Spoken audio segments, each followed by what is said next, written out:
ಇವಾಗ ನಾವು complimentary ಇವೆಂಟಿನ probability ನೋಡ್ತಾ ಇದ್ದೀವಿ. If A prime and A are the mutual exclusive events and exhaustive event ಅಂತ ಹೇಳಿತು ಅಂತ ಹೇಳಿದ್ರೆ ಇದು ಎ ಅಂತ ಹೇಳಿದ್ರೆ ಇದು ಎ ಪ್ರೈಮ್ ಆಗುತ್ತೆ. That's are sample space. ಈ ಥರ ಇತ್ತು ಅಂತ ಹೇಳಿದಾಗ ಎ ಇಂಟರ್ಸೆಕ್ಟಿಂಗ್ ಎ ಪ್ರೈಮ್ ಇವೆರಡು ಇಂಟರ್ಸೆಕ್ಟ್ ಆಯಿತು ಅಂತ ಹೇಳಿದ್ರೆ ಏನು ಬರುತ್ತೆ? Null set.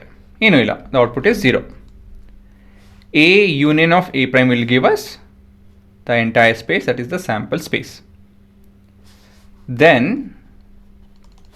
probability of A union A prime in ಬರುತ್ತೆ is equal to probability of S ಅಲ್ವಾ.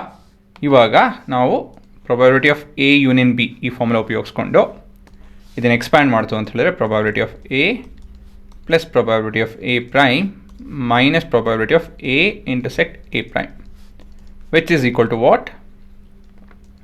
Yes, which is equal to 1. ಇದು 0 ಆಗುತ್ತೆ ಅಲ್ವಾ. probability of a null set is 0. ಹಾಗಾಗಿ probability of A prime will be equal to 1 minus of probability of A.